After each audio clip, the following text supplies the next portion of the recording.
The first time I did stand-up comedy, I broke a table. Oh. Ekdam table tod performance. The 5 types of personality. 5 types. Yeah, which are? Which are Some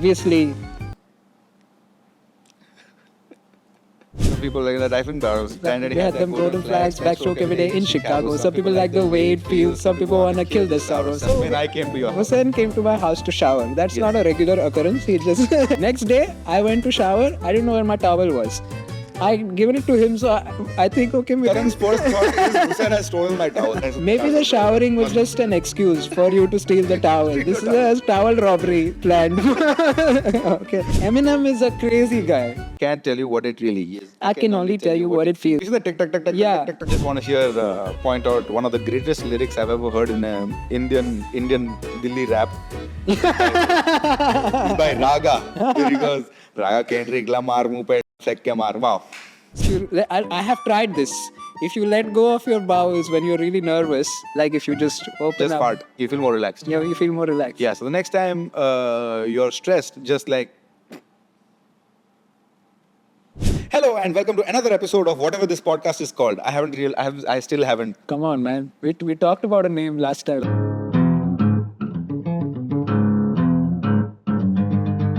Today we have with us Yes. this guy. My name is Tarang. Yes. And this is Mohammed Hussain. Yes, listen, I mean, if you're here, I'm assuming you know Yeah. my name is Mohammed. Like, Fair enough. it'll be there somewhere here. Yeah. And Tarang, I just want to do a quick introduction. He's a very funny comic, interesting person, and good friend of mine. We both started comedy together. If you Yes. had missed that last time when we spoke In Pune. in Pune. Yeah. Originally Pune comic. Yeah. And we spoke about me breaking a table also, I feel like last In time. Pune? You know about this story? No, I don't know. You broke a table? You don't know this story? No, this is just gossip. The first time I did stand-up comedy, I broke a table. Oh. Ekdam table tod performance. This is in University Circle, Pune. The room is called The Room. Yeah, I've remember heard the about room? it. I've heard rumors about the room. You've not been to the room. I've never been to the room. You never performed at the room? I've never. It was before my time. No, you were there. I was there? You were around Okay. when this was happening. Huh. Like this, the room was around for like, I think 6 months, 8 months, a year type. It was there. It was not a very regular thing. Yeah. थोड़ा बहुत shows होते रहते थे तो पहला ये मेरे ख्याल से उनका भी पहला या दूसरा शो ही था.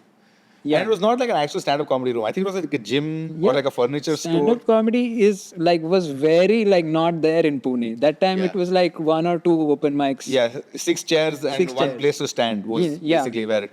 So it was I think a furniture store also. So stage था, लोग बैठे थे, मेरे दोस्त आए हुए थे, and I was waiting for my turn. So basically the guys, whoever was hosting, I don't remember now. I think Abhishek Bose was hosting. Oh, You remember that guy? very funny guy. Yeah, I think he stopped doing comedy. Yeah, I know.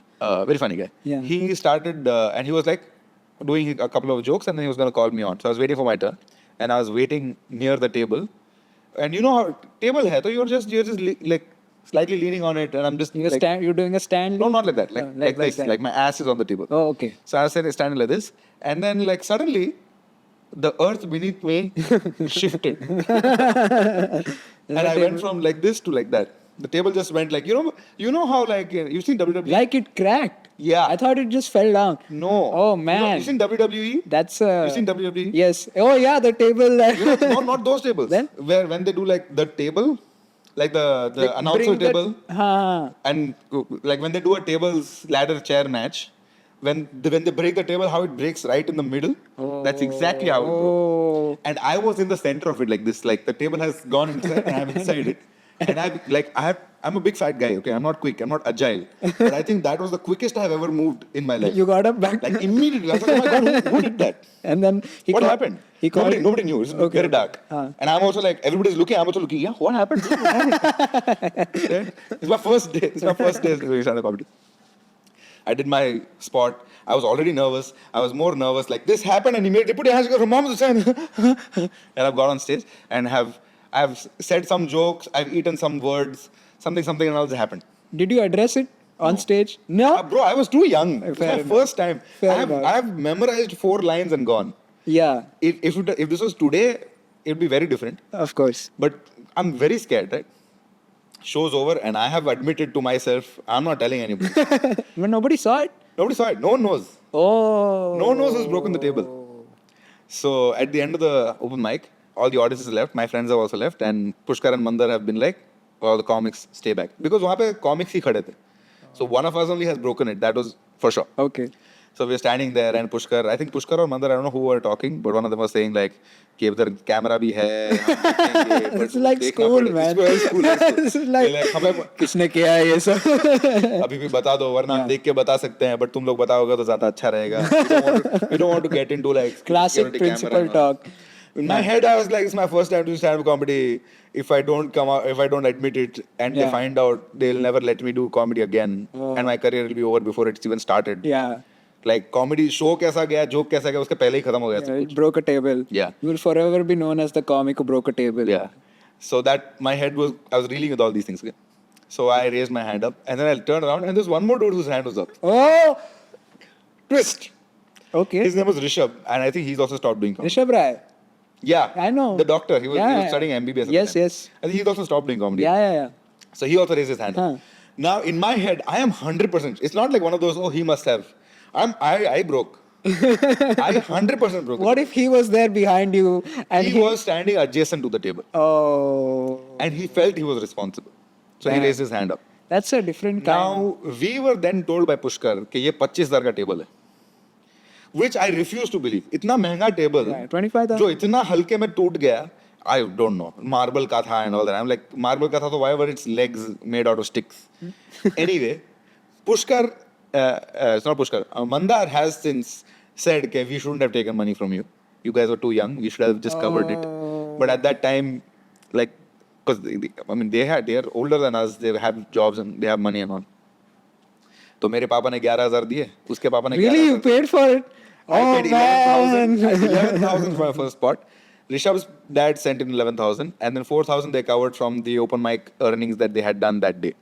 They did earnings that time in open. 200, like that. Back then, people used to bring their friends. Like my first open mic, Oh, right. I got like 4 friends. Yeah. And they bought ball tickets.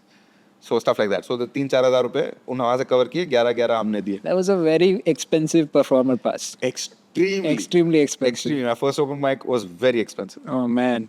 All right. Now, last time you were here. Yes. You're not here actually. You were at my house when I was doing a pilot of this podcast. Yeah. Which I'm very grateful for, by the way. No problem. During that time, we spoke about a couple of things. You taught me about board game design. Yes. And I taught you about some personality traits. Yes. The 5 types of personality traits. 5 types. Yeah, which are? Which are obviously introversion is one of them. Yeah. Yeah, correct. See, I only remember the ones that are relevant to me. I'll give you a hint. You can use the acronym OCEAN. Ocean. Okay.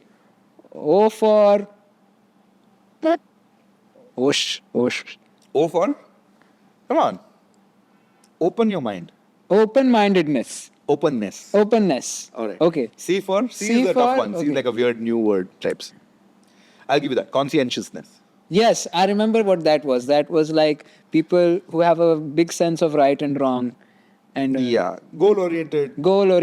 Persistent. Yeah. Organized people. Yes. Like highly conscientious. Like they have like a to-do list and stuff like that. Those kind of people. Yeah. Then E is extroversion. Extroversion. A and N. A is what you are. The thing that you want less to be. Anxious. No. Then? Also A. Yeah. Another like, A. What? Hey Tarang, will you do this extremely difficult thing that you don't want to do? What would you say? Yes. What does that make you? Oh. Agreeable. Agreeableness. Yes. N is? Not agree. No. Men? Agreeableness. Yeah, fair enough. Not Fair an enough. agree and agree. N is? Oh my god, this guy is very weird. Like he's like wild. Wild. Narcissistic. No. He's all over the place. Like if you put a little bit stress on him, he goes like crazy. Neurodivergent. No. Then? Close. Neuroticism. Neuroticism. Yeah. Those are the 5 big personality traits. Yeah. Interesting. And we spoke about it last time. Have you seen any? I Has learning have. that helped you in any way? It definitely has, in the sense of, ek to I realized more people are extroverts around me who I considered, because I'm an introvert. So I thought it's inherent to think everybody's like you. Yeah. Yeah. So you assume that. So when you're in a conversation, you kind of start thinking about what the other person is thinking, and you think they are thinking how they are thinking, but from the lens yes, of you. You thinking they are thinking like you, but they're not at all. Yeah. So some people are very extroverted, and as an introvert, I introspect a lot. Like everything is about me, going on inside my head. But that people don't do that at all, and then that's like very strange to me to now realize that. Oh, okay. But I'm just clarifying. When you say when people you think about yourself a lot, you're not saying that in a narcissistic way. No. You're analyzing your behavior. Analyzing, yeah. Oh shit! I shouldn't have said hello. I should have said hey. Yes, I shouldn't have gotten up to shake hand. I was in the washroom right now, and there was a hand dryer. Okay, and then the hand dryer, and I wash my face and my hands, and the hand dryer dries your hands because it's a hand dryer. Yeah. And I had dried my hands. I'm like, what should I be supposed to be doing to dry my face? Because there's no napkin over here. I must be at fault. Your first thought is always, I must be at fault. I must be at fault. So I was like, let me maximize the situation. So I started using the hand dryer and tilting my hands in a way where the air was a little bit coming to my face also. So I was like, maybe I did that right. Maybe I did that wrong. And I thought about it for 5 minutes, and then I gave up. Yeah. So that. The anxiety, GAD. Correct. Yeah. Generalized anxiety disorder. Yes. But I wouldn't say disorder. I mean, I'm just trying to sound cool by saying some words. But I'm not here to diagnose. A lot of people have it, I've realized. I think some amount of anxiety is natural. People... Yes. But like to be clinically diagnosed with something is the benchmarks are different. And I feel like in today's world, I think we spoke about it last time also, people are very, very easily, they diagnose themselves as they have anxiety, and ADHD is like a big one. Yeah. And like, oh my God, I'm such an introvert. I'm so quirky. I read books. Sometimes when you feel like you want to be a little neat, you're like, I have OCD, but you don't have OCD. You don't. It's just like, people like cleanliness around. Yeah. Doesn't mean OCD. OCD is like insane levels. Yeah. Anyway. So that was about the last time when we spoke about the thing we spoke about. Yes. Now I will talk to you about some board game things that I quizzed you about. Yes. Okay. So board games started, and then there were two continents that took part in the board game. America and Europe. And they did things exactly the way America does things with other stuff, and exactly the way Europe does things with other stuff. America trash? Right? Yeah. Ameritrash is one of them. Ameritrash? But America focuses on story a lot. America focuses on story. Yeah. And Europe focuses on technical rules and stuff. Yes, they innovate in the mechanics. Yeah. What was that called? Euro freedom? Eurogames. Eurogames, Ameritrash games. And then I feel like some European came up with those names. Yeah, probably. Ameritrash. Ameritrash. And actually, Eurogames, Ameritrash. Actually, people in the community got offended that it was called Ameritrash, so they started a new thing called, no, we are Ameritrash. Yeah, trash. Because you're like, violent. But it's whatever. It's Ameritrash. Okay. Like they thrashed the Middle East. So Ameritrash and Eurogames. And Monopoly sucks. Monopoly, yes. Fuck you, Monopoly. That's our position. Monopoly is just a very general game. It has a lot of flaws. I know. Yeah. I know you're trying to be like politically correct, but behind closed doors, I hate it. I hate it. So that's the point of this podcast. Yes. If you meet someone who is like really into the board game world and you tell them, so what about Monopoly? And they say, I love Monopoly. They're not board game people. Yeah. If you meet somebody who's like really into board games and you want to impress them, if you're on a date with them, just say, I hate Monopoly. They're yours. It's over. It's over. Marriage proposal happening. Correct. Wedding rings have been bought. Done. It's over. Yeah. That's the point of this podcast. To get to those shortcut ways. Exactly. Shortcut ways of fandom. If you meet a board gamer, tell them Monopoly sucks and they will give their heart for you. Exactly. Like if you meet a BTS person, like, man, I can't wait for them to come back from the army. Oh, yes. I love you. Yeah. It's over. Yeah.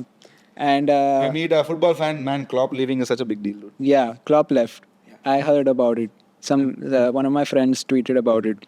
On Twitter, yeah. I was having a meltdown. Suddenly at 5 o'clock, he's like, "Acha to main agle saal se nahi hai." What the fuck, bro? And the thing about you guys is that What is you guys? You guys means football fans. Is that you tweet on Twitter without mentioning giving any context to what has happened in the game or anything. I hate it too. Yeah. I hate that so too. I don't know what. I think you are just having a breakdown in life. Like, what is happening with Hussain?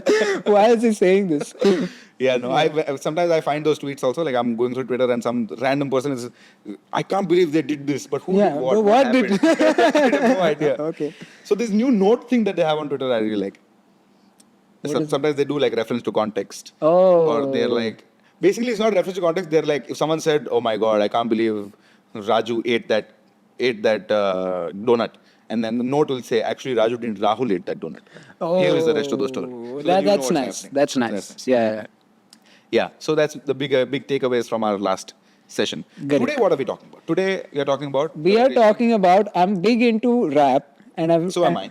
So are you? Yes. And I am going to really deconstruct one of my favorite rap albums of all time called "To Pimp a Butterfly." It's an album by King Kunta. by King Kunta, K. Dot, aka Kendrick Lamar. Kendrick Lamar. And I just want to point out one of the greatest lyrics I've ever heard in Indian Dilli rap. It's by Raga. There he goes. Raga Kendrick Lamar muh pe lan fekke maar. Wow. So I'm emotionally attached to Kendrick, but even when I heard that, I'm like, that's very funny. That's very funny. Hilarious. But no, the thing is, I don't think he was trying to be funny. I don't think Raga was trying to be funny. He just was trying to diss. I don't think he was trying to diss also. Yeah, like it's I don't know what he was trying to do. He's just like Lamar, muh pe ke maar. It makes sense. Sometimes it makes sense. Wait, I want to see the actual lyric. What is that lyric? Yes, Kendrick Lamar, muh pe lan pe ke maar. गलत करा क्या गलत करम मैंने कर्म करे गलत I feel like बने कौन सी का केंड्रिक लमार मुंह पे लड़ फेंक के मार कौन सी का Kendrick I Lamar? think कौन सी must be like a place in Delhi I think Oh, maybe. Oh, so he's talking about somebody else who no, became. he's saying I am Oh, I think he's trying to say I am कौन सी का बन कौन सी का Kendrick Lamar? And, I don't know. And just मुंह पे लड़ पे के मार is just a general something order. Kendrick Lamar मुंह पे लड़ फेंक के मार Okay. it just works it just Great. works it's Great. genius it's Yeah. amazing I love this song I Very love this. syllabic because And Raga has some amazing songs bangers yes, yeah so To Pimp a Butterfly is To what Pimp you're a gonna Butterfly is what I'm going to talk and about. I am going to take little more some more psychology. Yes. Where I am going to teach you I think I touched upon this last time also, but I'm going to teach the 5 stages of psychosexual development that Sigmund Freud came up with. Psychosexual development. Okay. Yeah. I'm interested. This is the sex ed that I missed in my childhood. I mean, it's not Is sex ed, but there are sexual undertones. Like it does Have sexual have some leaning towards sex and stuff like that, but it's not so deep into it. Okay. And a fun thing that I want to talk about is we use this term. Oh my God, he's so anal. Yeah. This is where it originates from. Oh. Okay, one Yeah. of the stages in the psychosexual stages of development is the anal stage, and I'll explain Because about it. That's very you think that it's about the sex position. yeah, but it's not. It's not. It's not.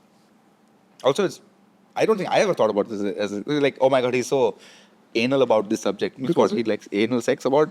No, like He's so anal about rules. because it's like I just assumed because the sex position is so affirmative. So then Awkwardness in your face, no, if I caption it. There. Yeah. But it's like an aggressive position. So yeah, he's it's an aggressive. about, Yeah, that's what rules. that's what I thought. Okay, but I'll explain that. So that's basically what it is. Now, when we did this pilot, it was like I think a year ago at Yes. this point. And a lot has changed since then. You started putting stuff on Yes. Instagram. Yes. Thanks to you also. Yeah. Told me a lot to put. Yes. And I'm glad you've been killing it. Yes, thank you Your very following has grown substantially since then. Yes, And, yes. You've done a couple of solo Solo shows. I'm very excited about that. Yeah, if you're doing any more, Yes. this will come out at the end of February types. You can like look into the camera and say, Just go on Book My Show or my Instagram. I will have posted about It'll it. be there here It'll also. be there. Yeah. I'll put it somewhere. here, I'll put it in the description. Yeah. It'll be there. Please. It's called Line Is Not a Line. Yeah. It's about my childhood Right. and how I felt in school and how it connects to the bits that I do. Yeah. Yeah. And what you've told me, I've not seen the show yet. Yes. Is the end of the show is very personal to you Yes. because of a recent thing. Recent If you development. want to talk about it? Yeah. We can. So I have been going through therapy, and through that, I have come to realize that I am on the autistic spectrum. Right. Okay. So what that means is, and it's a recent realization, and then Which is a very funny story I wanted to tell. yeah. So I realized it. So my therapist said you may be on the spectrum, and And then she was like, you are probably on the spectrum. And then I started thinking about it, and all of the things in my life made sense. Because all the 2 plus 2 we started becoming everything 4. started making sense. Because I had attended a very odd number of psychology sessions with random psychologists. And I was like, why am I going to All so through your many? childhood, right? Yeah. One time my dad was like, this is a drawing class. And then you have to go to this teacher. And I was like, I love drawing. So I went with a ready pen and paper ready. She didn't make me draw anything. She was just asking questions about my life. And I'm like, yeah, but when do we get to the good stuff? The drawing. Yeah. And then after a while, so my parents were very confused as to why I am the way I am. So they sent me to a bunch of therapy sessions in psychology. Then I remembered my aunt had taken me to an institute for psychology for something. So I thought I'll talk to my aunt about it. And at first I talked to my aunt and I was like, I think I'm on the autistic spectrum. She was like, yeah. It's like, Immediate, yeah. what do you mean? Why didn't you never tell me about it? She was like, no, it's just, yeah. I mean, I thought I'd tell you, but it's fine. Good that you figured it out. It's like, it's, like, it feels like the world is keeping some secret from you. It's insane. Yeah. Yeah. And then now I figure it out. Like, oh, that's what you guys were gossiping about this whole time. Man, it must have been hard though, like growing up and and especially like after you reached a certain age and not knowing this about your life. I think if you had known, it might have made how you interpret the things that happen in your life a little different. You might have been a little easier on yourself. For sure, because I didn't know, so people would always question me about the way I would do things or how I would look at things. So then I would think that I'm not able to. It's a problem with me. But if I knew that, okay, I am just looking at it differently, then I wouldn't question myself so much, which would really help with my... Right. So for example, I mean, I don't think this has anything to do with the fact that you're on the spectrum. But the fact that you lived in a house for a year. You want to bring that one? Lived in one house for a year and did not know that your bathroom has hooks to hang your clothes. Let me tell you, okay, I have a bathroom, okay? Please start from how you found out. Okay, so when I came to your house. Hussain came to my house to shower. That's not a regular occurrence. He just... It just so happened. Mumbai is a big city. I can't go home, have a shower and come back to... Yeah. He was in Bandra. I was like, can I come to shower? I'm like, always. So he rolled like that. Yeah. So he came to shower. And now here's my big problem with my bathroom is that I open the door, the shower is right here, the basin is right here. I don't really know where to keep my clothes. So I always have this problem whenever I would shower, some water would fall on my clothes. And then I would have a problem afterwards, like I have to dry them again and then wear them. And I'm like, Hussain is going to face the same problem. But I can't wait for him to come out with wet pants. Yeah. So I won't tell him about it, okay? And then he came out in 10 minutes looking very happy. He had no problems. Clothes were dry. Everything was fine. I'm like, how did he manage to do that? So I was like, insane. I was very surprised. I was like, okay, he had a happy bathing experience. Yeah. In my bathroom, that's impossible. Yeah. Right. And then the next realization that you had was? That, okay, next day I went to shower. I didn't know where my towel was. I given it to him, so I think, okay, maybe... Tarang's first thought is, Hussain has stolen my towel. I don't know. Hussain came to my house to take a shower, and then he saw my towel and I was like, ye tauliya jo 200 Maybe the showering was just an excuse for you to steal the towel. This is a towel robbery planned. Okay. So I was like, maybe Hussain stole my towel, but then I was like, no, come on, think properly. Why would he steal your towel? So then I started thinking like, well... Also, Tarang only owns one towel. Yeah. So okay. Yeah. So then I go to I was like, it's not in my room, it's not in the bedroom. I asked my roommate, it's not with him. I go in the washroom and I can't find it. And then I start looking around in the washroom. Behind my door, there is a stand of hooks. He's been living here for a year. I'm not exaggerating. One whole year, 12 months, 365 days he has spent in this house. And he has had bath at least 250 times. Yes. And I've never figured out that there are hooks in my bathroom, which would now my life has changed significantly because of him showering in my bathroom. And that's really taken a turn towards... I think at some point during the story, at the end of the story, I want to take a video of your bathroom. Okay. And show where the hooks are. Okay. So that the audience... And the crazy thing is... See, I'll tell you... Tarang is the most inobservant, if that's a word, inobservant person I know Yes. who does the most observation-based comedy. Yes. So that is the thing. I've always been My like favorite that. joke of Tarang is waterfall. Yes, that is. It's on Instagram. Waterfall. I'll put it here right now. As soon as I say this, the video will come, and you will see the joke. I saw a waterfall and I realized waterfall is my favorite word. I love the word waterfall because it's the simplest way, most direct way to describe that activity. It's like, oh my god, I can't believe Tarang, you thought about something so deeply and so like you went that far with it. My man has not seen a hook. That's insane to me. It's insane. I get obsessed about small stuff, but I'll tell you literally this is what happens. I go in my bathroom, and actually this is my bathroom has always been my safe space since my childhood, because I go in my bathroom and I'm not present in this world anymore. I get lost in my imagination and I'm not there. So I don't. I think it's true for most guys. That's why, like, see those Instagram reels about shower thoughts. That's why they call wives and girls complaining कि लड़के लोग bathroom में क्यों इतना time रहते हैं, because no one else can be there. Yeah, that's. I mean, I'm not there actually. I'm somewhere else. Yeah, you're gone. I'm gone. Yeah. That's why I never saw the hooks, because they were not there. I was in a concert somewhere playing some songs. Imagine yourself as Kendrick Lamar. Yeah, actually. All right. Nice. Great. Yeah. All right. I'm glad we got that out of the system. All right. Great. Should I start? Yes. Do you want to start? You can start. All right. I'll start.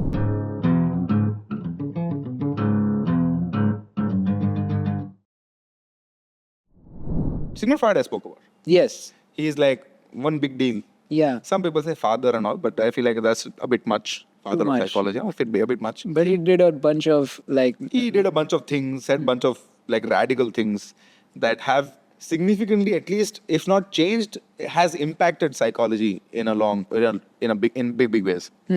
So one of the big things that big theories that he presented were the 5 stages of psychosexual development. Okay. This is from childhood to puberty. Okay. Puberty being the last step. Right. And like from the beginning, like from 0 to like say 12, 13, 14, whenever you hit puberty. So during those years, the things that happen to you, the interactions that you have with your environment and with your parents, they dictate what kind of person you're going to be for the rest of your life. And a lot of them have like very interesting parts. So the first one is the oral stage.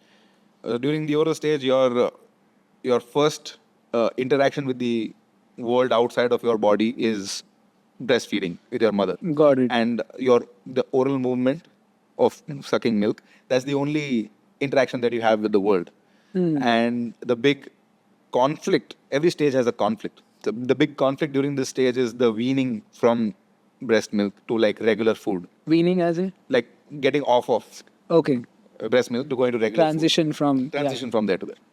So during that stage, if it's not done in the proper way, you can have a fixation, which can result in oral fixation. Some people chew a lot and all. The cigarette addiction. Cigarette addictions. Oh. Yeah, some people have a habit of chewing things like pens and stuff like that.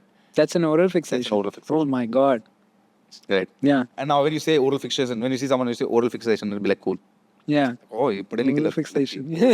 Yeah. Yeah. So that's what it is. It's just a. Yeah. What happens like in the how do you not do the transition properly? Yeah, the oral fixation can result in problems with drinking, eating, smoking, or nail biting. You know nail bite? Oh, I do a lot of it. Yeah. Explains a lot, actually. That's a psychology I didn't know that this was going to be a session where I figure out more of my trauma and childhood. Yeah. Right. But nice. That's interesting to see. Yeah. You can develop a dependency or like aggression towards it. A little bit of those kind of things can happen. It's basically a fixation, oral fixation can happen because of that. The next stage, which is the fun stage, which is the anal stage. Oh. I mean, it's fun. It's not like a fun stage. It's just a fun name. It's a fun name and like that fun anecdote that I have about it, which I want to talk about. Which I'm excited about. So the anal stage, this happens within the age range of 1 to 3. The oral stage is like 0 to 1. And this is from 1 to 3. This is when the child is being potty trained. Oh. Right? Yeah. So while being potty trained, the big conflict here is being potty trained. Yes. And the two things that can happen is either your parents are very, very aggressive about the potty training. Yeah. Like they are very strict about it on you. Put a lot of Just pressure. it's hard to train a child to do potty. or they're very lax about it. They're like, "ठीक है." So both those things will have two different effects, right? If they're very, very strict, then you'll become very, very strict. Oh. Yeah. I thought I like you always think that those things always develop later on in your childhood But based it comes on from here. that's So the if you are too like strict with it, then you become anal retentive. Like you retain everything, and then you're very like meticulous with everything, and that's what it leads to, according to Freud. And there's anal expulsive, which is just like shit everywhere. oh Messy. They're messy. They're like all over the place. Stand-up comics. Yeah. You know. We didn't get potty trained. We didn't get potty trained. Yeah. That's why we're doing potty jokes. Yeah. On stage. So yeah. Now the cool thing that comes from it is like when people say, "Oh my God, he's so anal about my teacher's so anal about my boss is so anal about wearing pants." That word anal became part of lexicon, the general language, because of this. Like he's so anal about it. That he's so alien, yeah, because he was strictly potty trained. Yeah. इसके माँ बाप ने उसको प्यार नहीं किया, बस डांटा उसको कि टट्टी सही जगह पे टट्टी कर. Yeah. That- Yeah. It's so hard. And it's also like this is what I've heard also. You had only told me this, I think, that bowel clenching is a very. No, I didn't teach you this. This was another comic friend Okay. of ours. Fair. Where when Yes. you talk, I think during that time I spoke about this stuff. Okay. When we were hanging out that Yes, day. yes. Yeah. But bowel clenching can cause more stress. Yeah. And if you, I have tried this. If you let go of your bowels when you're really nervous, like if you just open Just up, fart. Just fart, or just like unclench them, you feel better. You feel more relaxed. You feel more relaxed. Yeah. So the next time you're stressed, just like Fart and you'll be okay. yeah, Yeah. fart and let the problems go into the wind. Yeah. That's true. Farting is like mental and emotional and physical. intestinal release. Yeah. Yeah. All the stress that you have in your brain. Yeah. That's why when you're really stressed, your farts are more smelly. Oh, really? Because they have a no. It's like, when does this stop becoming? So you're giving me actual information also. I understand why that would be confusing. Right. Yeah. Then the third stage is the phallic stage. Okay. That's the fun one. Phallic. Yeah, I'm guessing you know where this is going. To the penis. Oh. The phallic stage is where the kid, that's between the age of 3 to 6, the kid realizes, oh, what is this? I have different, she has different. Basically. Yeah, correct. That's where it is. Yeah. And my man Freud, being Freud, and I think he probably hated women, he came up with this thing called penis envy. I've heard about this. From me only, probably. Yes. Where they're like, where his idea was that women realize that they don't have a penis and then they envy it. Penis envy. What, like, doesn't go the opposite way where we have vagina envy? They womb envy. Womb envy? They call it womb envy. Okay. And it was like he didn't come up with it. Like he came up with penis envy, so other psychologists came and said, "No, दूसरा का भी होना चाहिए." Womb envy. Okay. Which essentially what it is that you start seeing the same sex parent as no longer, you start seeing them as competition for the love of your opposite sex parent. What? Yeah. That's kind of fucked up. It is. Wow. And if you ask Freud, everything is about तेरे mummy से प्यार. That's Oh, pretty man. much entire Freud's theory. Ooh. That's why you will see a lot of times, you will see this in, like if you meet your friends' partners and then you meet that friend's parents, you'll see a lot of similarities between the partner they've chosen and their mother, Oh, yeah, I've noticed this. right? I've noticed this And a girl's father and her boyfriend or husband. I've noticed with the people I've dated or gone out with and my mother, and I can see the similarities. That's called Oedipus Complex. Okay. What does that You know what that is? No. So that basically that only, that you don't like your father and you love your mother. If you want to get gross about it, you want to be with your mother. All right. Which is what you look in your partner. You look for a motherly figure in your partner and a fatherly figure in your partner. Like wherever the boat swings. And it's called Oedipus Complex, which is more interesting, is because of this play called, what is that play called? Sophocles had spoken about Oedipus Rex. It's a story about this one guy who...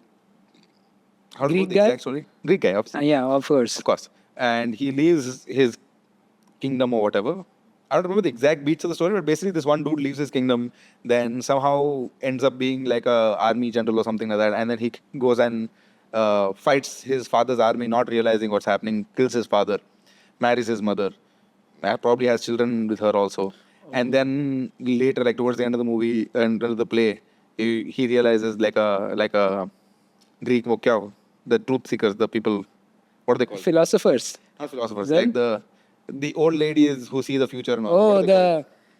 yeah, I get what you're saying. The babas. The babas. The babas of Greek world. Yeah. The Greek world. Yeah. The baba babis. That person comes and says, "Gali wali deti hai aur bolti hai ki, like this is like a prophecy that has come true, that you will murder your father and be with your mother." So he gets like really upset, stabs himself in the eyes, and one vas pe chala jata hai. And the that's story. how it started. I mean, that's the story. The story obviously existed. Sigmund Freud came up with this theory, and because like you know how art and culture always like Yes, science coincide. culture, they also coincide. So I'm assuming either him or whoever popularized the theory, I think it was him only, must have read the play and be like, yeah, actually the whole world is like this. Because art imitates life also, right? Yes. So like Sophocles probably when he was coming up with this story, he came up with it, but he probably didn't realize that this is such a true emotion to a lot of people. Now obviously there's a lot of other psychologists and other people who don't rate this theory and stuff like that, but this is one theory that is popular. Yeah. So it's interesting to know at least. And that's where it comes from. Right or wrong is whatever, but yeah. Yeah. It's called Oedipus Complex. And then the opposite for it is called Electra Complex. It's about your Which is dad. like, the girl wants her dad for fun. Oh. Which also you see in like popular culture and like Yeah. day-to-day life. You know, Yeah. like you see all those reels where, oh, look at my daughter. She's such a daddy's girl. She won't, like, if she's hugging my husband, she won't let me near him. That kind of stuff. And that Oh, kid like is always that. like 4 or 5 years old. But in a more like normal sense, I feel like you grow up like sharing a very platonic love with that person while growing up. So that is your image of love. So you might want to seek that from somebody else. It's like Yeah, and I mean, if that's only the only thing you know, then that's fair for you to be like, I want this in my life as well. Like it's familiarity. familiarity also. Yeah. But in terms of abuse, also it happens. Like if you have an abusive father, Oh yeah. then those kind of people sometimes have an abusive boyfriend Partner. or an abusive mother and a wife or a girlfriend. That sort of stuff happens. At least empirically, I can say, around me. Not word, empiric. Empirical. Empirically means मैंने आसपास देखा है. मैंने इसका बहुत research नहीं करा. मुझे नहीं पता. मुझे मतलब मैंने देखा है ऐसा, but ऐसा like Yeah. it's like What is the the- atheist of words. What is the definition of empiric? I mean, it's there somewhere. I don't really know about it. I'm empiric about it. I'm gonna Google it before I empirical. Yes. You don't have to Google empirical. That's the whole point of empirical. Originating in or based on observation or experience. Oh, Meaning मैंने आसपास देखा है, yeah. but मैंने इसका कोई study नहीं करा. What Jerry Seinfeld does basically. Yeah. Yeah. Yeah. What your stand-up comedy. Yeah, really. Just Have you like, guys? So basically, every stand-up set that starts. Have you guys ever noticed that's based on empirical data? oh, yeah. It's not scientific. Don't read Yeah, into it. you've not taken a survey and spoken to 40 people and be like, hey, That would be great though. Start a great. stand-up set and be like, I conducted a survey. 5 out of 8. That's the basis premises of Family Feud. Really? Yeah, they do a survey, no? Family Feud, the show. I have not watched it. So Steve Harvey is the comic. He hosts the show. The basic concept is they go to 100 people and ask them name a thing that gets stolen from men a lot. For example, and then they get 2 people, like 2 teams and one person from the team, and then they ask so wallet, and then they check. We asked 100 people, how many people said wallet, and it ranks basis of how many people said it in top 10. And the game is who can get to closest to number 1, the topmost thing. Like who can guess what? The topmost thing that 100 people would have responded. Damn, that's an interesting game. Yeah. Yeah, so that's the phallic stage. Yeah. Then is the latent stage. The latent stage is boring. Like you are like older now, your sexual energy, libido. Like all the 5 stages are all about your sexual energy and your personality. I mean. Later stage is just chilling stage. वापस ज़्यादा कुछ नहीं होता. And then puberty. Latent matlab after your potty trained. Latent matlab the age group is between the ages of like 6 to puberty, 6, 7 to puberty. Okay. Depends on when you your hit puberty. your sexual feelings are inactive, and the puberty stage until the day you die is your normal stage. Last stage, yeah. Yeah. Genital stages. Genital stage. Okay. That's where all the men start thinking from their penis. Oh. That's the genital. Yes. That we are all in. Yes, all in. I understand All where it in. comes from. Yeah. Now there are other like things about the id, ego, superego, which is something that Freud spoke about. That I've heard about the word superego. yeah, superego is like the balancer. Id is like bichi. It is what? Id is like your impulse. Like I want Sexual impulse. every impulse. Oh, okay. I want cigarettes. I want a burger. I want a pizza. If you control your id, you are generally a better person. Your id is the first thing that develops in a kid. That's why kids are very stubborn. Like, mere ko chahiye, mere ko chahiye, mere ko chahiye. That's your id. Then you get the ego, then you get the superego. Interesting. So that's pretty much, I think, all that needs to be covered today because it's a lot. All right. Right? Now let's go to the more fun part. Which is a Pimp a rap. Butterfly. Yes, To Pimp a Butterfly. Now we've bonded on rap a lot. You Yes. like rap a lot. I'm going to, for the purposes of this, just open the album. Yes. The song. The songs. list. Okay. So Wesley's Theory, Institutionalized. All Right being obviously the anthem. All Right became really popular. Yeah. All right. So before I get into Pimp a Butterfly, let me tell you what Kendrick does in general. Okay. So he has his first major album was called Section 80. Okay, which was basically it was a book. He ties together whole songs, and his albums have to be listened from first song to last song. Yeah, he's one of the very few artists that even today does that. Yes. Does that flow. Yes, which I really like because I am a very lyrics guy. I don't know if you're a lyrics guy. I am. You're a lyrics guy, Yeah. right? So I really look for like deeper meaning and how can I connect to it in the lyrics. And Kendrick is very lyrical. So Section 80, it has songs like Chapter 6 and Chapter 8 and Chapter 9. And it starts with like somebody gather around and they're calling to a fire. And in between every songs is where he will connect all of the things. That he did. Good Kid, Mad City, which was his second album. Where's the Swimming Pool? Swimming Pool my is favorite song. Yes. Why is it your favorite song? Because Kendrick Lamar, one of the reasons I love him so much is obviously he's an amazing artist, Yes. great writer also. That's a great thing. Yeah. And he's the only rap artist to win a Pulitzer Award. Yes. The bigger thing is he is, I think, probably the only rapper who is a teetotaler like me. Teetotaler as in? He doesn't drink, smoke, Oh, yeah. Yeah. no pot, no alcohol. Yes. That is true. So that for me as an artist, especially when I was just starting out, was a very big deal. Because when you're starting out in art, a lot of times it feels like to be an artist or a creative person, you got to smoke pot and Yeah. Because do you all have that. to be liberty and free and you have to be cool. Yeah, you have to be cool and all that shit. कि सब लोग गांजा फूकते हैं, it's like a thing. Yeah. So I had this fear of like maybe I'm not going to be able to be as creative as I need to be. That's because interesting. I don't drink or smoke or I don't do any of those things. Which is actually an advantage sometimes. Maybe not, because I feel like if you do some of those activities, it becomes easier to network with people. Yeah. I get what you're saying. So a lot of times people are like, let's go out for a smoke. And I get up and I'm like, but what can I do? So I'll stay here. And it's not just that. I mean, if post a show, people just hang out. Yeah. But nobody's going to be like, चलना उस दिन दारू पीने चलते हैं. Yeah. That's how most people bond Fair enough. after a certain age. Fair enough. Right? But they're not going to call me because I don't even drink. So what am I going to do? You know what I mean? So I feel like that aspect is definitely there, and the aspect of like smoke breaks and that's a corporate culture also. Corporate कि culture. चलो sutta पीते हैं तो and like all the smokers always be shit talking about this only, like best friends तो sutta break पे ही होते हैं and all that Yeah. crap. Chai sutta. Yeah, whatever. मैं चाय भी नहीं पीता. More difficult. Yeah. So and because Kendrick Lamar, and because he's one of the greatest. Yes. He has, I think, after Michael Jackson, he has the most number of Emmy nominations in one go. Yes. He has 12, and Michael Jackson has 13. Oh, man. Yeah. So his greatness with what he chose to be a teetotaler, and that I found that representation. I was like, okay, no, if he can do it, it's possible. He is very spiritual. But at the same time, with swimming pools, I'll tell you why I like it. Kendrick Lamar has this insane ability to make a song sound like it's about very surface level stuff as well, if you just listen to it once. But at the same time, make it about very deep stuff. Yeah. Do you think Swimming Pools at the surface sounds like a celebratory song of Yes. alcohol? It Yes. does, right? Yes. Because the chorus is very like, Yes. "Whoa, drink, Headshot, drank. sit down. Drink, I got a drink, swimming stand. pool full of liquor, then you die. So it sounds feels like- yeah. cool. Pool full of liquor, die. I think he probably intentionally did it because he was like, I'm gonna do the chorus for the people who love drinking alcohol. Yes. And then when they listen to the verses, they're gonna be like, oh my god, this is. Yes.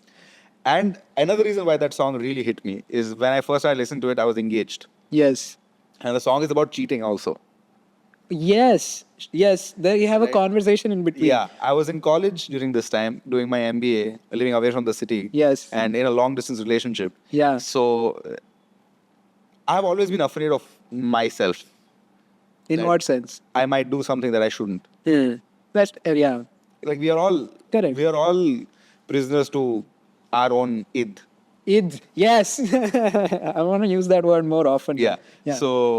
So you want, when you're in a situation like in college and you're around a lot of people who are doing a lot of different things, and it's By the very way, tempting. pulling off long distance in college throughout, very big achievement. Thank you, man. Congratulations. It really did feel like it at the time. It wasn't a breeze at all. For neither of us, I'm sure. So I was very conscious of that. So Kendrick Lamar and this song specifically sort of helped me. It's still to this That's day. what art does, sometimes. It tells you it's possible. Yes, sometimes it also expresses emotions that you don't know you have felt, Yeah. but you have felt. Yeah.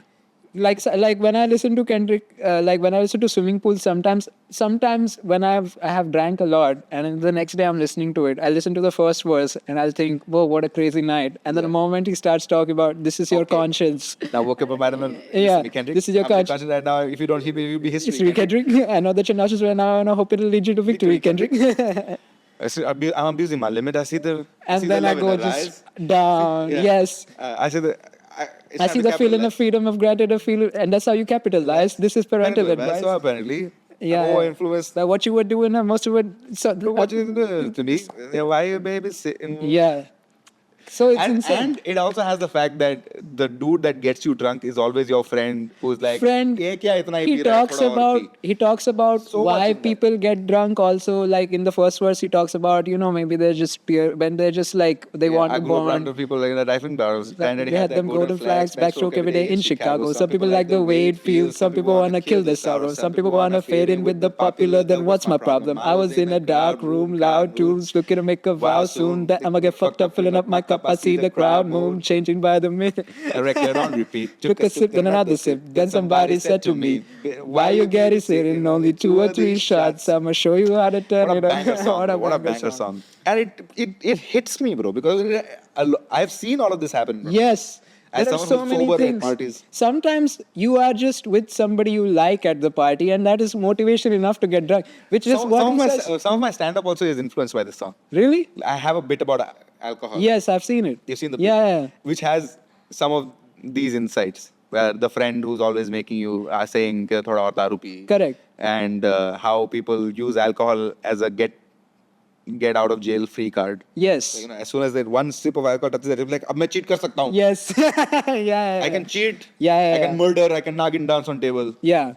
Arey, I was so drunk. Yeah. It's not a get out of jail free card. More than like it once you're drunk, you also, when you realize that you are drunk, it almost like everybody knows you are drunk, so you are open to do whatever you want. Yeah. It's like that. Yeah. So what you brought up in between, where he has a conversation in that song in between with this girl called Shireen. So now Good Kid Mad City is not an album. According to him, it's a short film.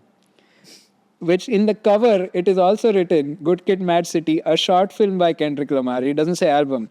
Because Oh, so you think swimming pools is part of like a story? it's part of a story. So this Shireen, he brings up Shireen a lot. His dad is saying, where my goddamn dominoes at? And he has that conversation. A lot of these people are in Compton, in his city.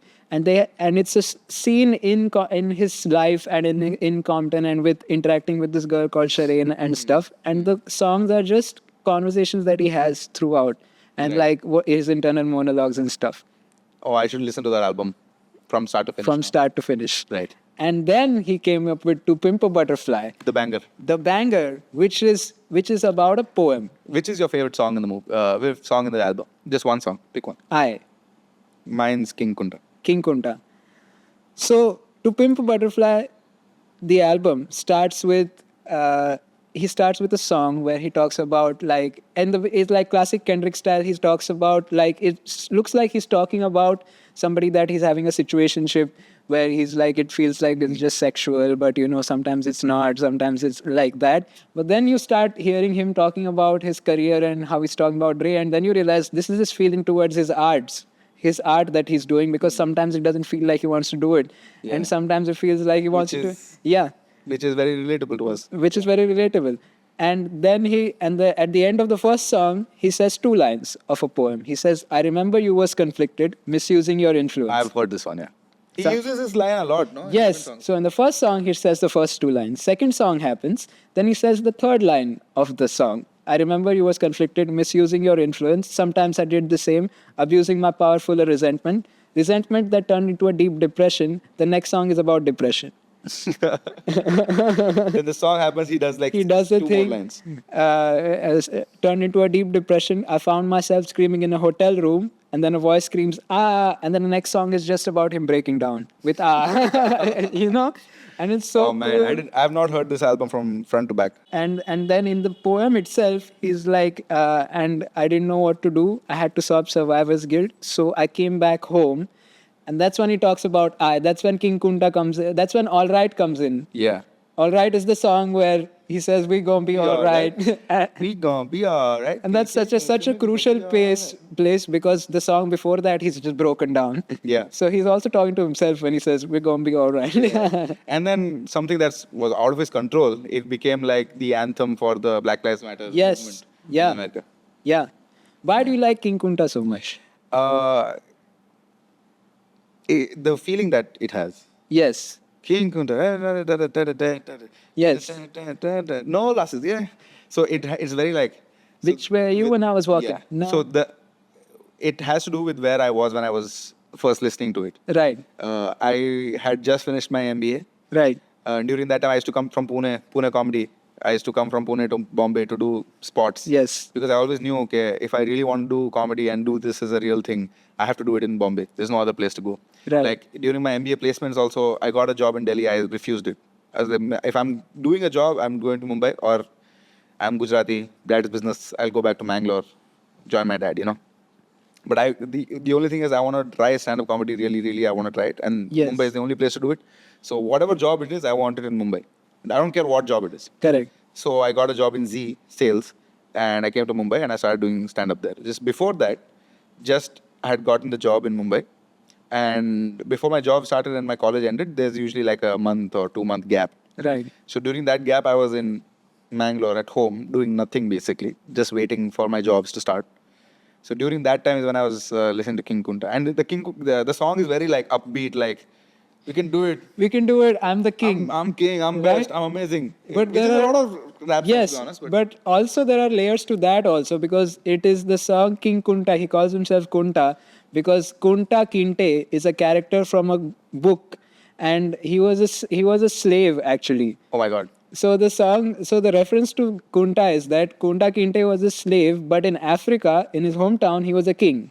But then he was shipped, and then he was a slave, and then he tried to rebel against the white people, and for that, his legs were cut down Oh. because of that. So he says, "King Kunta, everybody wants to cut the legs off me."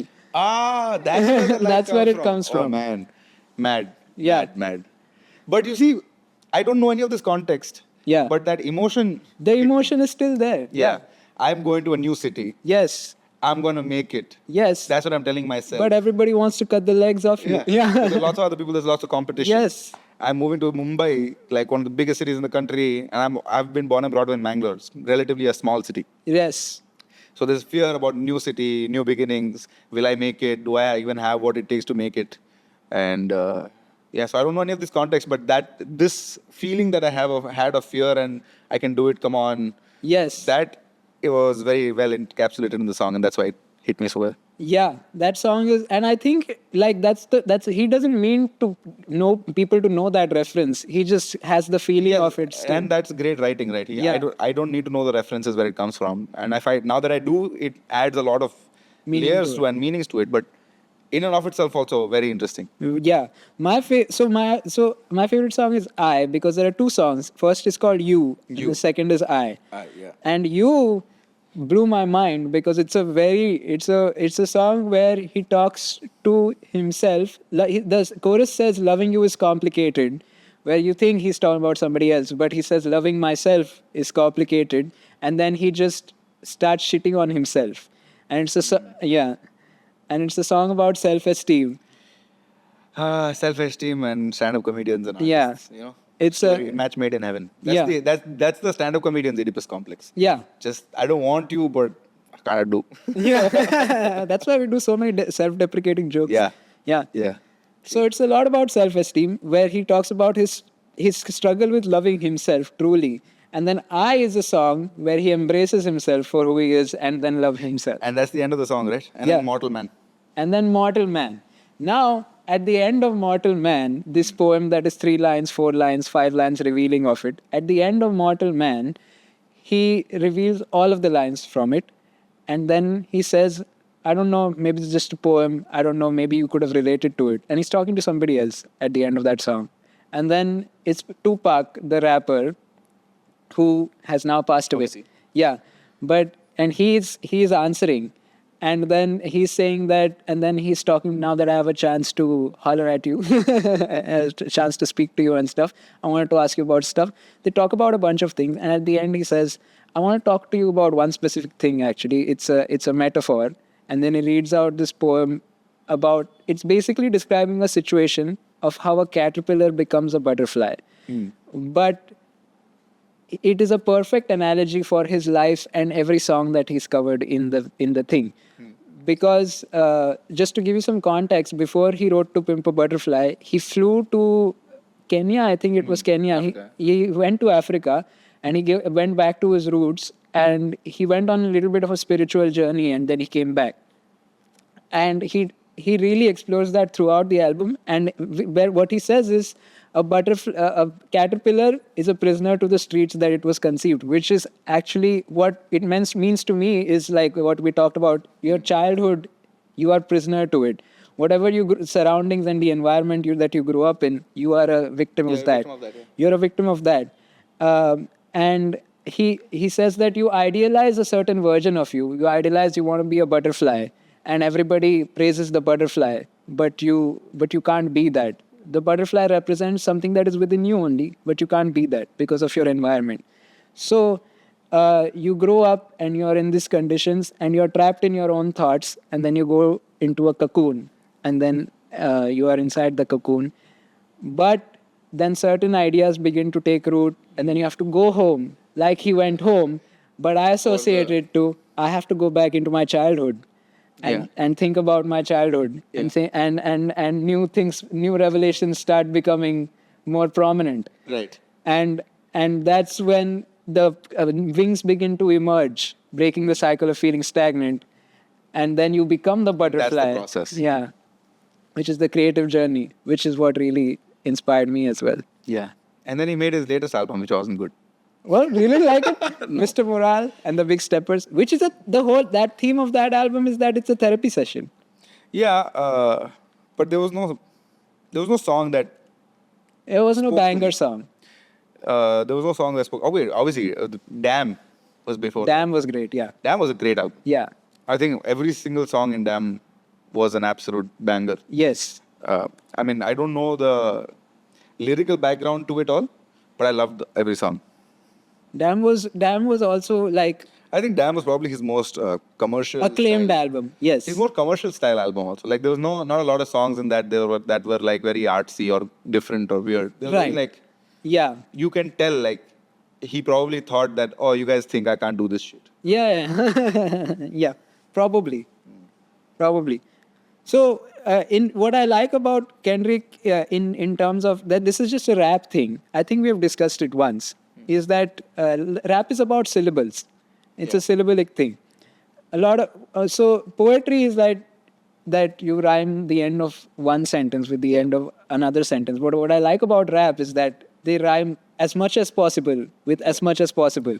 Yeah. And then you can And you can decide whatever you want. Like Yes. if you have like 5 words in one line, you can make 3 of them not rhyme, but have like the Same sound. Same sound. Yes.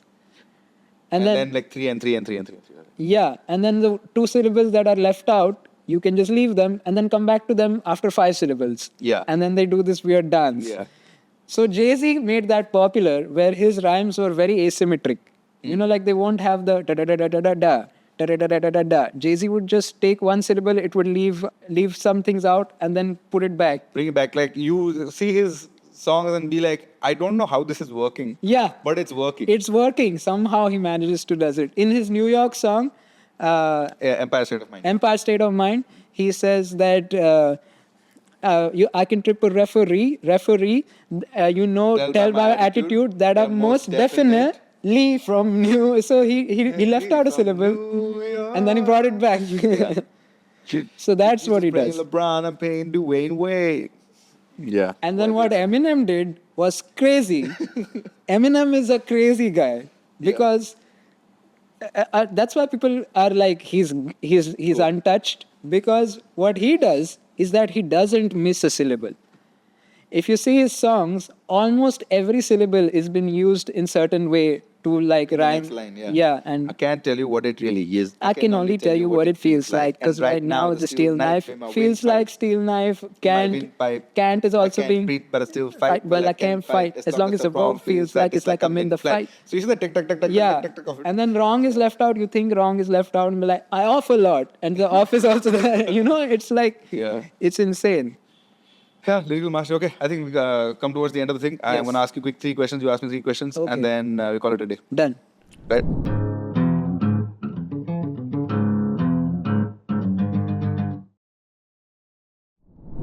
Okay, the phallic stage happens from what age to what age? The phallic is the... No. Oh, okay. Phallic. This object is very phallic. What does that mean? Oh, that's from 3 to 6. Yeah. Yeah. Yeah. Right? Yeah. Yeah. Right answer. Yes. Because 1 to 3 is the potty training. Yes. Yeah. That I know. The anal stage. The anal stage. Right. Yeah. 3 to 6. Perfect. First mark. Now you ask me a question. I mean, you didn't teach me things. We discussed. We discussed a lot of things. But what is Section 80 like? What is it as an album? It's like a book. Yeah, it's a book. It's a book. Right. Banger. Tell me the female version of Oedipus Complex. Electra Complex. My man, he's got it down like a thing. 2. All right. Your turn. I know why I remembered, because it sounds like a Pokemon. Yeah. There's a movie also, Electra. Electra? Yeah. And I want to ask you, what is the full name of King Kunta? Kendrick Lamar. No. The character from the Oh, book. King Kunta. Kunta Kintu. Kinte. Kintu is like a Chintu kind. Kunta Kintu, ऐसे ही कुछ था. Kintu. Ah, damn, okay. Yeah. Can I get a half? Yeah. All right, go for it. Agreeable Tarang once again. Right, last question.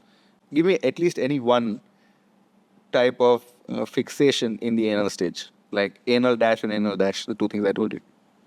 When you're very strict, one thing, and when you're very relaxed. Anal, internal. Anal, it was something. Like, I'm keeping it inside me.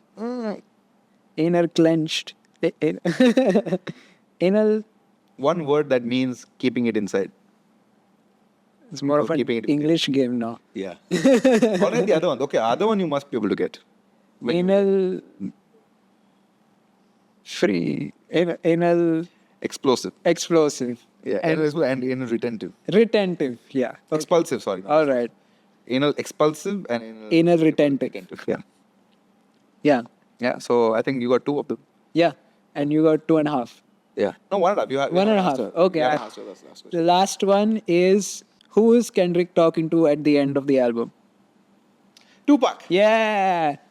All right. With that, we are end of this episode of this podcast that still does not have a name. Yes, to be decided. To be decided. I think every episode. The podcast that is called. The podcast whose name is written Here. which we obviously can read. Yeah, right here it's that there. one, obviously. That one. Yeah. Thank you, Tarang, for making it. Please like, share, subscribe. Tell Like, your share, mom you love her. And Tarang is doing shows. Yes. Follow me on Instagram. I will put my show updates. Show is called Line is Not a Line. Yeah. Or if there are tickets that are live right now, it will be in the description. Same goes for me. Thank you and goodbye.